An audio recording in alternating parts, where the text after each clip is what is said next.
साथियों नमस्कार, मैं विक्रमजीत सिंह संसारवाणी से एक बार फिर आप सबके बीच। और आज का हमारा जो इंटरव्यू है बहुत ही खास शख्सियत के साथ है। किरण सिंह जी हमारे साथ हैं। अगर पूर्व में बात करूं तो राजनीतिक पदों में काफी मतलब अच्छे पदों में रह चुकी हैं और राज्य मंत्री भी रह चुकी हैं। और फिलहाल ये भारतीय जनता पार्टी की अगर बात करूं तो उसमें प्रदेश के मीडिया पैनलिस्ट हैं। तो इनसे हम आज की वार्तालाप अपनी रखेंगे। जी किरण जी, बहुत बहुत स्वागत करता हूँ संसारवाणी में। धन्यवाद जी, तो सबसे पहले ये जानना चाहूंगा कि मतलब राजनीति में लगभग 20 से 25 साल आपको हो चुके हैं। मतलब कैसे शुरुआत हुई रही? यहाँ फैमिली में कोई था पीछे राजनीति में, कैसे आए? जी, राजनीति में फैमिली में तो मेरे कोई नहीं था, लेकिन विकास कार्यों को लेके हुआ। तो मेरे पिताजी ने सुभाष नगर में जमीन ले रखी थी, वहाँ घर बनाया। ना यहाँ खंबे थे, ना बिजली थी, ना पानी की सुविधा थी, ना सड़क थी, कुछ भी नहीं था बिल्कुल। तो बड़ी परेशानी होती थी, लाइट भी नहीं रहती थी। तब की बात होगी ये होगी बात आपकी 2004 2004 में। तो हम लोग बड़ा स्ट्रगल करते थे कि भाई कैसे, भाई विधायक के पास गए, मदन कौशिक जी के पास भी गए हम माननीय। तो यहाँ पे आदेश वो थे शहजाद अली जी थे विधायक, उनसे भी मिले। तो फिर किसी ने कहा कि आप वहाँ मिले मुख्यमंत्री जी से। जब वहाँ नारायण दत्त तिवारी सरकार किसकी थी उस टाइम पे? कांग्रेस की थी। तो उन्होंने कहा कि आप नारायण दत्त तिवारी जी से मिलिएगा। तो हम सब ने किसी तरीके से अपने एक समूह में हम लोग 15-20 लोग गए, नारायण दत्त तिवारी से मिले, उनको बोला कि हमारा क्षेत्र देखें। और वो आए और उन्होंने सुभाष नगर की दशा देखी, बहुत ही बुरी दशा थी। तो उन्होंने मतलब कई करोड़ रुपए का, बुरी दशा मतलब पानी जैसे सड़क तो थी नहीं, पानी मिट्टी थी, रोड नहीं था, ट्रांसफार्मर नहीं थे, बिजली खंबे की जगह बल्लियां थी, उस पर लटकी हुई तार थी, 3-3 4-4 दिन लाइट नहीं आते थे। तो ये सारी योजना हमें उस वक्त नारायण दत्त तिवारी जी के थ्रू, वो मुख्यमंत्री थे, उन्हीं के थ्रू हमें मिली। तो जिसकी वजह से हमारा सुभाष नगर में अचानक ही विकास कार्य हुआ। तो ऊपर से हम समाज सेवा तो मैं करती ही थी लोगों की, तो उससे वहाँ से स्टार्टिंग हो गया हमारा। राजनीति में आने का बचपन से ही कुछ प्लान था या फिर? जी, मैं बचपन से तो मैं स्कूल कॉलेजों में एक्टिव रहती थी। तो कैप्टन रही हूँ अपने स्कूल कॉलेजों में और एक्टिविटीज़ में ज़्यादा रही हूँ। तो जैसे प्ले करना या मॉनिटर करना सिस्टम को, उसमें मेरा योगदान रहा है। सबसे पहले पार्टी कौन सी थी? सबसे पहले कांग्रेस की। सबसे पहले कांग्रेस पार्टी किनके द्वारा? किसी के द्वारा नहीं की थी, इंडिविजुअल। क्या एक ऐसे नॉर्मल कार्यकर्ता थी। ऐसे काम करते हुए हमने मेहनत करते हुए हमने ये कांग्रेस ज्वाइन की थी। हाँ, बीच में हमारे CK अग्रवाल भाई साहब जो वरिष्ठ बहुत बड़े नेता हैं, वो अभी भी वो भाजपा में, उन्हीं के थ्रू मैंने भाजपा ज्वाइन की है। तो उन्होंने मुझे अखिल भारतीय पंचायत परिषद में प्रदेश अध्यक्ष का पद दिया था। जब मैं ये कांग्रेस पार्टी में सक्रिय थी, जब मैं ये कार्य करवाया मैंने सुभाष नगर में, सड़कें, खंबे और ट्रांसफार्मर और पानी की टंकी और आपका ये चिकित्सालय एनम का वो खुला, वही सब मेरे सौजन्य से हुआ है। जी किरण जी, अगर बात करूँ कार्य मतलब सबसे पहले कहाँ से शुरुआत की और क्या क्या कार्य किए थे? जी, हमने ये विकास कार्य, जब हम सुभाष नगर में आए थे तो यहाँ की बड़ी दयनीय स्थिति थी। 2004 में मैं आई थी। तो यहाँ पे इतनी ना सड़क थी, ना बिजली के खंभे थे, ना ट्रांसफार्मर था, एक आधा ट्रांसफार्मर था, पूरी चलती 2-2 3-3 दिन लाइट नहीं आती थी। तो हमने सोचा ऐसे कैसे चलेगा। तो इसको लेकर हमने विधायक जी से मिले। पहले यहाँ पे शहजाद अली जी विधायक थे, कांग्रेस की गवर्नमेंट थी। किसी ने कहा भी आप नारायण दत्त मुख्यमंत्री जी से मिलिए, वो विकास पुरुष है, वो आपका काम करेंगे। तो हम लोग मिले, अपनी महिलाएं, सारी महिलाएं मेरे साथ थी, 1-2 पुरुष भाई भी थे, हम उनसे मिले, उनको अपनी स्थिति समझाई। तो वो यहाँ पे सुभाष नगर में आए और आते ही उन्होंने करोड़ों का कार्य मतलब हमें दिया। सड़कें दी, बिजली के खंभे दिए, ट्रांसफार्मर दिया, यहाँ तक कि चिकित्सालय दिया और ये सारे विकास कार्य। फिर बाद में हरीश रावत जी की सरकार बनी, उन्होंने करोड़ों रुपए की सड़कें दी। उस टाइम पे मुख्यमंत्री कौन थे 2004 में? नारायण दत्त तिवारी जी थे। उसके बाद हरीश रावत जी बने, उन्होंने भी करोड़ों की सड़कें दी। तो यहाँ जब तक हमने बहुत इसको डेवलप कर दिया था, इस क्षेत्र को। रोड सिस्टम कच्ची, और यहाँ पे पानी की टंकी भी बनी एक और। फिर मेन रोड अभी तक बनी हुई थी, इसके ऊपर बाद में हमारी भाजपा, हमारे माननीय विधायक आदेश चौहान जी ने इंटरलॉकिंग सड़क की है, लेकिन वो पहले वो कांग्रेस की ही बनाई हुई सड़क थी। मैक्सिमम गलियों में बनाई हुई सड़क है, मतलब 80% कार्य मैंने इसमें किया है। चाहे मैं किसी पार्टी में रही हूँ, लेकिन मैंने कार्य किया है, सड़कों का, ट्रांसफार्मर का, इसका सबका। इनसे अगर बात करूं अलग कुछ मतलब पर्सनली महिलाओं के लिए स्पेशली क्या? ये पर्सनल महिलाओं के लिए तो देखो, महिलाओं के लिए तो हमारी टीम बनी हुई है पूरी। तो वो हम लोग अगर कोई पीड़ित है महिला, भाई आजकल देख रहे हैं कि ससुराल में पीड़ित कर देते हैं, और कई बुजुर्ग महिलाएं उनको पीड़ित कर देते हैं, या कोई कैसी भी लड़ाई हो, बच्चे उनको माँ बाप को हक नहीं देते, वो लड़ाई हम सब अपनी टीम बना रखी, हमारी टीम जाके उनकी प्रॉब्लम सॉर्ट आउट करती है।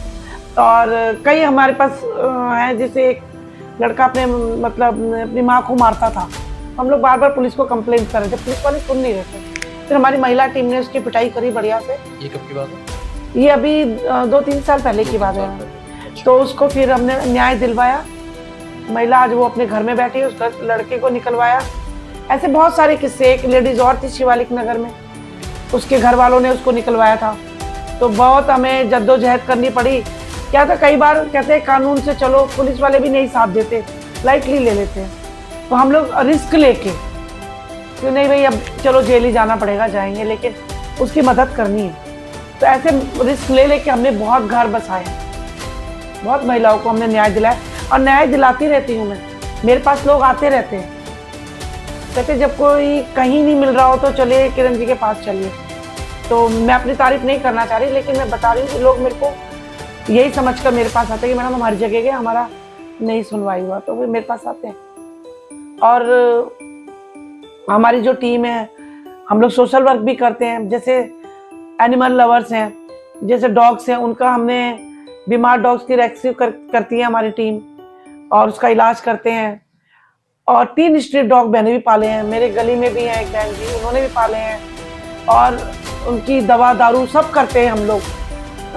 डॉग्स की जो गाय होती है, उनकी भी गायों का हम लोग रेस्क्यू करा के गौशाला भेज देते हैं। कई गाय थी, एक व्यक्ति था यहाँ पे, पुलिस इंस्पेक्टर था, आपके शायद D11 की ही बात है, तो वो गाय को बहुत बुरी तरह मार रहा था, और बहुत बीमार थी, बहुत रो रही थी। वो गए थे, उनकी पत्नी ने कुछ एलिगेशन लगाया था, तो देखा गाय को बहुत टॉर्चर कर रहे हैं वो लोग। उस आदमी की पत्नी ने?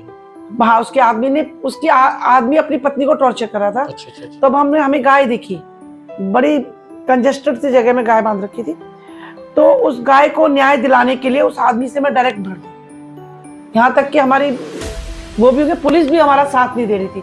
जब ऊपर से मैंने आदेश कराए SHO साहब से, औरों से मिलके, तब जाके पुलिस मेरे उसमें कॉर्पोरेट में आई, तो वो गाय को रेस्क्यू करा के हमने वहाँ भेजा। किरण जी, अगर चलो भाजपा पार्टी की बात करो, मौजूदा पार्टी है, तो सबसे अगर ईमानदार नेता हो, सबसे ईमानदार नेता, वैसे चलो सारे ईमानदार ही बोलेंगे आपकी पार्टी है, लेकिन फिर भी ऐसा कोई हो जो मतलब अच्छा हो, मतलब जिसके एक तरह से हम फैन बन जाते हैं, आइडल हो, कौन है वैसा?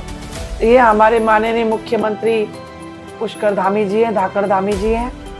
मैं उनके बारे में कहना चाहूँगी, बहुत ईमानदार, कर्मठ, जुझारू और विकास पुरुष हैं, और बहुत कार्य किए हैं। जैसे UCC का कार्य किया है, जो 3 तलाक के ऊपर किया हुआ है, नकल विरोधी कानून बनाए इन्होंने, भूमि के लिए बनाया है, तो ये सारे कानून इन्होंने बनाया है। तो भाई, और सबसे बड़ी जो युवा जो रोजगार है, तो उसमें क्या होता है कि नकल कर दी जाती है, रिश्वत ले ली जाती है, उस सब पे रोक लगाया है।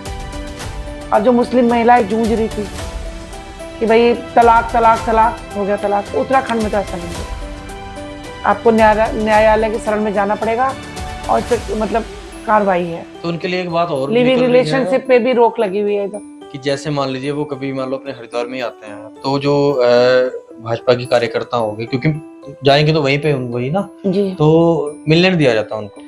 हाँ जी, ये बात इस बात से तो मैं भी पीड़ित हूँ कि ये प्रोटोकॉल, मैंने बल्कि माननीय मुख्यमंत्री जी से ये बात कही भी थी हेलीपैड पे ही, कि कुछ चुनिंदा लोग ही मिलते हैं हेलीपैड पे, बाकी लोगों को पीछे कर दिया जाता है। तो लेकिन माननीय मुख्यमंत्री जी का बड़कपन है कि वो जाकर उन कार्यकर्ताओं से मिलते हैं, लेकिन जो ये प्रोटोकॉल बनाते कि इसमें जो नॉमिनेट होगा वो जाएगा, मेयर जाएंगे, चेयरमैन जाएगा, और ये मंत्री संतरी जाएंगे, विधायक जाएंगे, भाई क्यों नहीं आम आदमी जा सकता? कौन बनाते हैं प्रोटोकॉल? भाई मेरे को तो मालूम नहीं, पहले अब मैं कांग्रेस में रही हूँ, उसमें तो ऐसा नहीं था। उसमें तो अगर मुख्यमंत्री आता था तो कोई भी जाके हेलीपैड पे खड़े हो जाते थे, सब लोग सब मिलते थे। अब तो ये लोग पुलिस आ जाती है। और वो देखा आपने गौतम जी के साथ क्या हुआ था, मनोज गौतम जी के साथ कितनी बदतमीजी करी थी। इस तरह की बदतमीजी करने पे उतारू हो जाती है प्रशासन। तो उनको कौन ये ऑर्डर दे रहा है, ये मेरी समझ से परे, ये गलत है। मतलब यहाँ मैं विरोध करना चाहूंगी। मतलब वही लोग मिलते हैं जो मतलब ऊपर स्तर के नेता में क्या हो, हाँ वही 5-10 लोग हैं जो उनको हर जगह मैनेज करते हैं। और जो आम कार्यकर्ता है, जो मेहनत कर रहा है ग्राउंड में, जमीन से जुड़े हुए लोग हैं, वो माननीय मुख्यमंत्री तक पहुंच ही नहीं पाते, कहीं पे भी नहीं पहुंच पाते। तो ये तो गलत है। जो व्यक्ति मेहनत कर रहा है उसको मंच पे भी बिठाइए, मंच पे भी नहीं बिठाते वो लोग। जो मेहनत कर रहे हैं वो आप सामने बैठिए। जी प्रोटोकॉल है कि 5-4 आदमी के अलावा दूसरे कोई नहीं बैठेंगे। तो ये बात मेरे को नहीं समझ में आती। माननीय मुख्यमंत्री जी ने कहा था कि मैं इसमें सुधार करूंगा। तो किरण जी अगर बात करूं तो मतलब नारी शक्ति को सबसे ज्यादा सपोर्ट करने वाली पार्टी अब तक कौन सी है? कांग्रेस या भारतीय जनता पार्टी? नहीं, सभी पार्टियां महिलाओं को सपोर्ट करती हैं। भारतीय जनता पार्टी भी बहुत सपोर्ट करती है। मुझे मीडिया पैनलिस्ट का पद दिया और माननीय मुख्यमंत्री पुष्कर धामी जी बहुत सम्मान करते हैं और महिलाओं का बहुत सम्मान करते हैं। बहुत महिलाओं को राज्य मंत्री पद दिया हुआ है उन्होंने। और मतलब अभी मेरा एक प्रोग्राम हुआ था तो वो भी मुझे हमारे गुरु जी हैं पीके अग्रवाल जी, हाँ, तो माननीय मुख्यमंत्री जी ने पीके अग्रवाल जी के थ्रू मेरे को प्रोग्राम दिया था। इसमें किसी का प्रोग्राम वो था कि विकास कार्यों के ऊपर, माननीय मुख्यमंत्री जी विकास कार्यों के ऊपर था। वो प्रोग्राम मैंने किया था। तो किन्हीं कारणवश हमारे बीजेपी के भाई बंधुओं ने मिलकर उसको रिजेक्ट करा था, ताकि भाई ये गलत है, उनको नहीं करना चाहिए था, पर उन्होंने किया। मैं निंदा नहीं करना चाहूँगी मीडिया के सामने, लेकिन प्रोग्राम तो उन्होंने दिया था। मैं बल्कि नहीं थी अभी, मेरे को माननीय मुख्यमंत्री जी ने प्रोग्राम दिया, मैं उनकी बहुत आभारी हूँ। अगर बात करूँ तो मतलब अब तक का कोई ऐसा कोई भावुक कोई आया किस्सा कोई आपके सामने? किस्से तो बहुत सारे हैं, लेकिन एक मेरे संज्ञान में है। एक लड़की थी, उसकी शादी हो गई थी और उसको उसके पति ने छोड़ दिया, है ना। छोड़ दिया तो उसके माँ बाप खड़े थे वहाँ हरीश रावत जी के यहाँ न्याय मांगने के लिए। तो किसी ने कहा कि किरण सिंह से मिलो, तो मैं मिली उनसे। तो मैंने कहा ठीक है, मैं तुम्हारी मदद करूंगी। तो मेरा मदद करने का अपना तरीका होता है, मैं कभी मतलब सत्ता का यूज नहीं करती। तो उसकी मदद करते वक्त हम उसके ससुराल गए, उन लोगों ने नहीं सुनी। फिर दोबारा गए पुलिस के माध्यम से, तो उन्होंने मेरे पे चोरी का इल्जाम लगा दिया कि मेरे घर से चोरी करके ले गई। उस टाइम मैं जिला अध्यक्ष थी और अखबार में, हिंदुस्तान अखबार में छाप दिया, ऐसे ही गलत। तो बड़ा हमें दुख हुआ, मान सम्मान की हानि हुई। फिर हमारी महिलाओं ने मिलकर पूरे अखबार का जुलूस निकाला, उसका जुलूस निकाला। फिर उन लोगों ने माफ़ी मांगी कि हमसे गलती हुई है, तब जाके हमने उसको छोड़ा और उस लड़की को भी न्याय दिलवाया। कोर्ट के थ्रू लड़ाई लड़के फिर वो लड़की को भी न्याय दिलवाया। तो ऐसे भी किस्से हो जाते हैं, कई गले पड़ जाते हैं। कई केस, एक बूढ़ी औरत के साथ भी हुआ है, कई बूढ़ी औरतें के साथ 4-4 बच्चे हैं, उनको रख नहीं रहे हैं। तो हम लोग पूरी टीम में हम जाते हैं, उनकी मदद करते हैं। ये सीन तो आज भी चल रहा है अभी की बात? हाँ, अभी भी चल रहा है। मेरे साथ तो निरंतर मेरे घर में यही सब होता है। बल्कि मैं ये सब चीज़ें मीडिया पे नहीं डालती। मैं किसी की व्यक्तिगत मदद कर रही हूँ तो उसे मीडिया पे नहीं डालती, बल्कि आप जो थाने में पूछो तो बताएंगे कि किरण सिंह आती रहती हैं। किरण जी अगर बात करूँ तो जो एम एक होता है इंसान का, सबका एम होता है, तो मतलब क्या एम था आपका? राजनीति में था और कुछ ये भी सुना गया था कि आईएएस का भी मतलब काफी आप आगे तक एग्जाम दे चुके थे आप? जी हाँ, मैंने आईएएस का एग्जाम दिया था और उसका मैंने प्री भी निकाल लिया था। और मेंस एग्जाम के ठीक 10 दिन पहले मेरी मम्मी एक्सपायर हो गई, तो मेरा माइंड ही सिंक हो गया था। मैं एक्चुअली ये सब, माँ से बहुत क्लोज थी मैं, तो बहुत उस टाइम मेरा मेंटल स्थिति सही नहीं थी। मम्मी के मरने का दुख मुझे इतना हुआ कि मैं एग्जाम क्लियर नहीं कर पाई। प्री कर लिया था मैंने, जबकि पूरी तैयारी थी मेरी। प्री हो चुका था? प्री हो चुका था मेरा क्लियर। अच्छा, फिर बाद में ट्राई नहीं किया दोबारा करने का कुछ? दोबारा नहीं मैं कर पाई। दोबारा मैं राजनीति में आ गई थी, समाज सेवा करने लग गई थी। तो मुझे इसमें लगा कि भाई ये ज़्यादा ज़रूरी है, तो इस तरफ मेरा दिमाग आ गया था कि समाज सेवा करो। समाज सेवा करते करते राजनीति में आ गए। तो अगर बात करूँ तो फैमिली का मतलब क्या था कि हमारा जैसे होता है ना कि हमारा बच्चा इस लाइन में जाए, बड़ा होकर उस लाइन में जाए, तो उनका मतलब क्या था? नहीं, मेरे फैमिली वाले तो चाहते थे कि मैं जॉब करूं। Mother father? हाँ, मैं पहले प्राइवेट स्कूलों में मैंने टीचिंग भी की है और नौकरियां भी की हैं, मैंने जॉब भी किया है। इसके साथ मेरी शादी हुई। शादी मेरी सफल नहीं रही, किन्हीं कारणवश टूट गई। मेरा एक बेटा भी है, शादी टूट गई। फिर मैंने दोबारा से पढ़ने की सोची और फिर सोचा कि मैं आईएएस का एग्ज़ाम देती हूँ। एग्ज़ाम देती रहती थी मैं।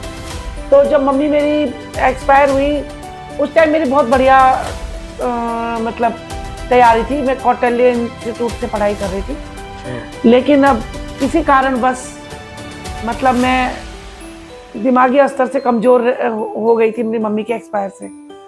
तो मैं नहीं क्लियर कर पाई वो एग्ज़ाम, क्योंकि जिसकी 10 दिन पहले मौत हो जाए माँ की, वो क्या करेगा। मेहमानों का भी आवागमन रहा, ये रहा, दिमाग से भी मैं वो कमज़ोर पड़ गई थी। नहीं, जब राजनीति में फैमिली ने सपोर्ट किया आपको पूरा? हाँ, मेरे फैमिली ने मुझे सपोर्ट किया। मेरी पूरी फैमिली सामाजिक कार्य में लगी रहती है।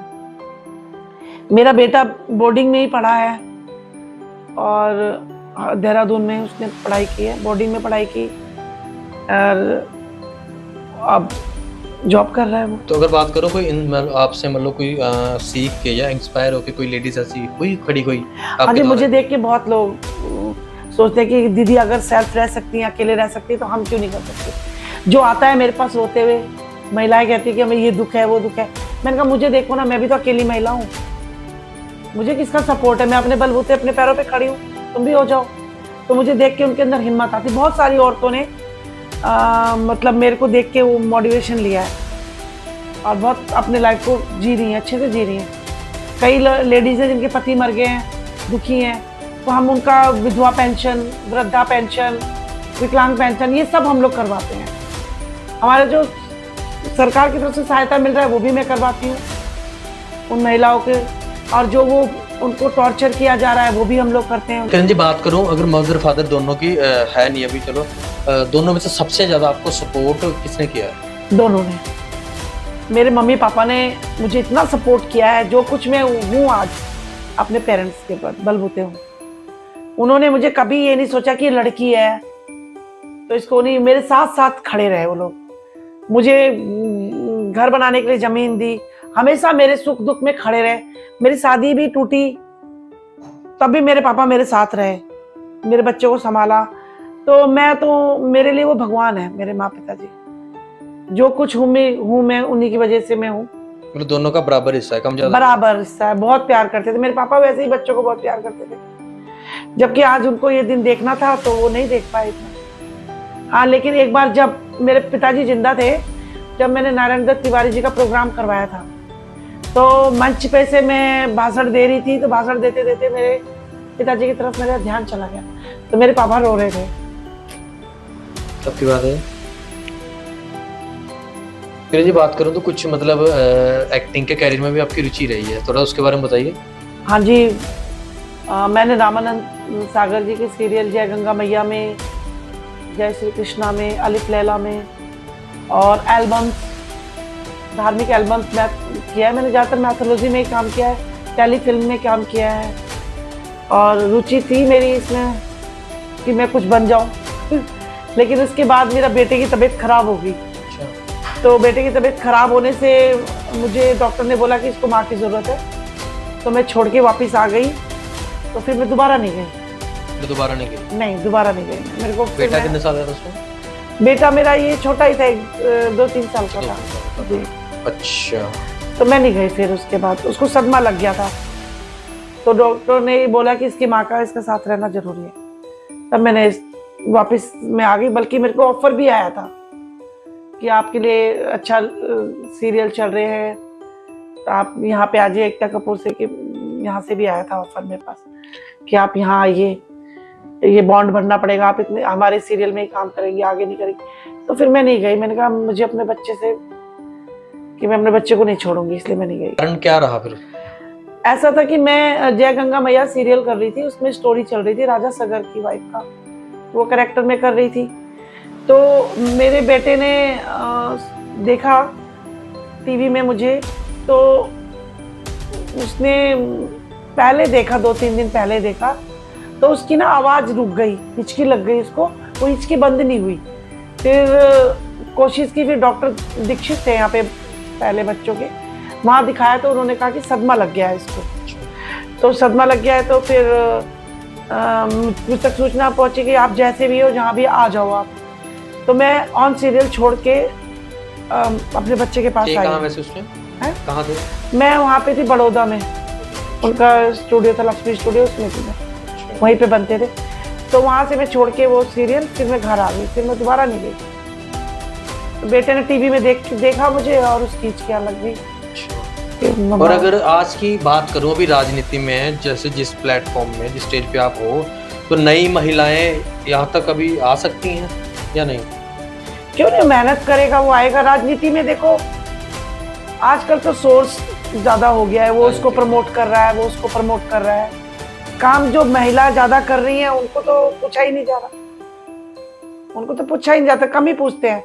प्रमोशन भी है भाई, होंगी, मेरे को तो यही लगता है। प्रमोशन कह लो या फिर कोई किसी का नेता, कोई हाँ भाई, कोई किसी का गॉडफादर हो रहा है तो भाई चलो भाई, लेकिन काम करने वाली महिला भी मेहनत करके अपना आगे आ रही है। मैक्सिमम तो ऐसे भी है और वैसे भी है, ये तो बताने की जरूरत नहीं है मुझे आपको, इतना तो आप दिख ही रहा होगा। मैं तो शुरू से जिंदगी में, राजनीति चले ना चले, सामाजिक कार्य मेरा चलता है। समाज में मैं सक्रिय रहती हूँ, पशुओं के प्रति सक्रिय रहती हूँ।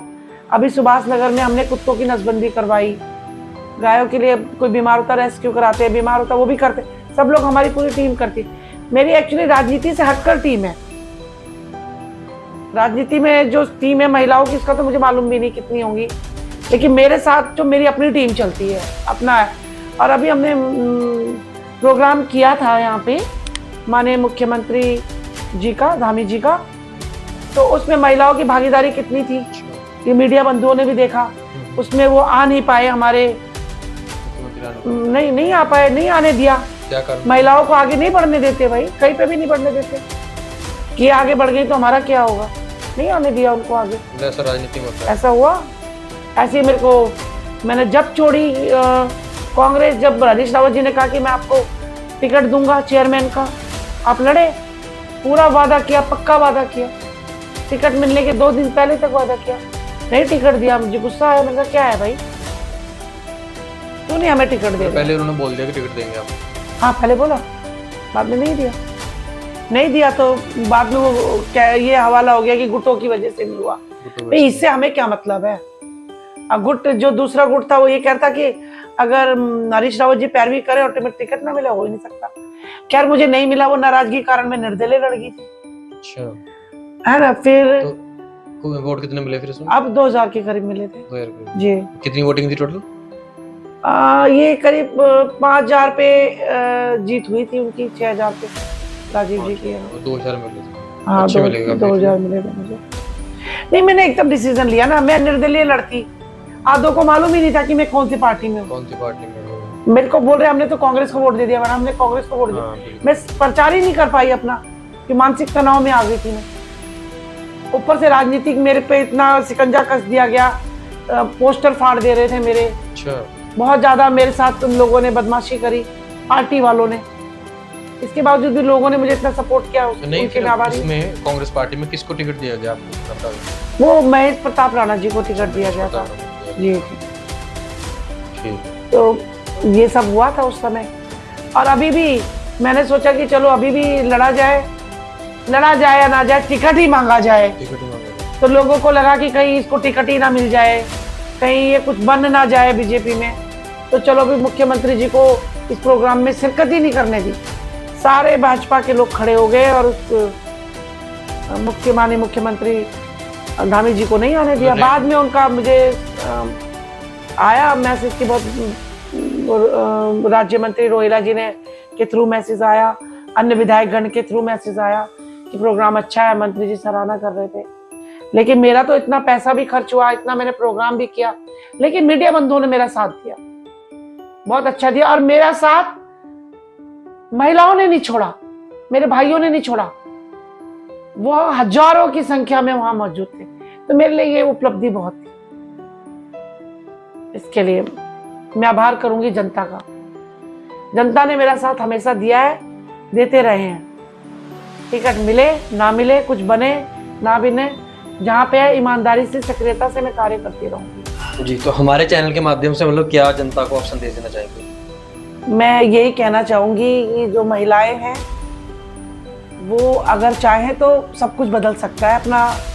वैसे भी घरेलू महिला भी कार्य करते हुए भी बाहर के कार्य भी करती हैं, सामाजिक कार्य भी करती हैं, और राजनीति में भी पराक्रम करना चाहिए, ना कि परिक्रमा करना चाहिए महिलाओं को।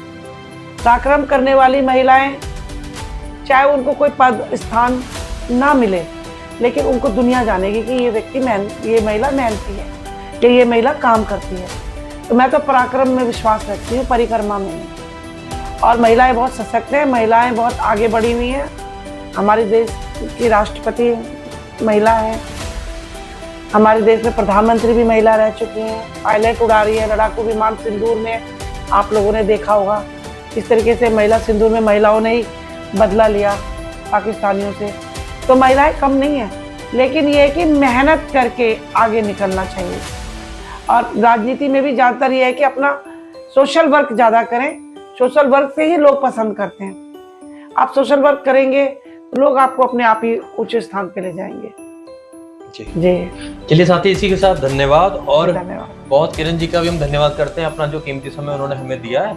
और ज़्यादा से ज़्यादा हमारी वीडियो को लाइक, शेयर और कमेंट में अपने सवाल जवाब जरूर लिखिए। हम कोशिश करेंगे अगली बार भी उनका जवाब दें। धन्यवाद।